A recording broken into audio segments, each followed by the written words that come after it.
Senhor Deus, damos-te graças por todos os benefícios que derramaste sobre essa congregação, por meio do ministério do teu servo, pastor Alexandre Souto.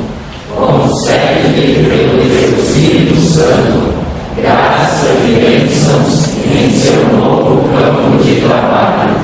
Dai-lhe por tua misericórdia disposição, perseverança, paciência, ânimo e muito zelo em seu ministério pastoral.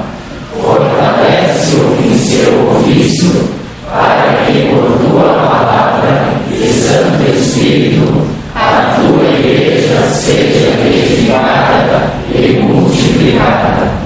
Olha com amor especial para sua esposa e filho, lembrando sempre que os mesmos fazem parte do seu ministério, mediante o teu Filho, nosso grande e supremo pastor,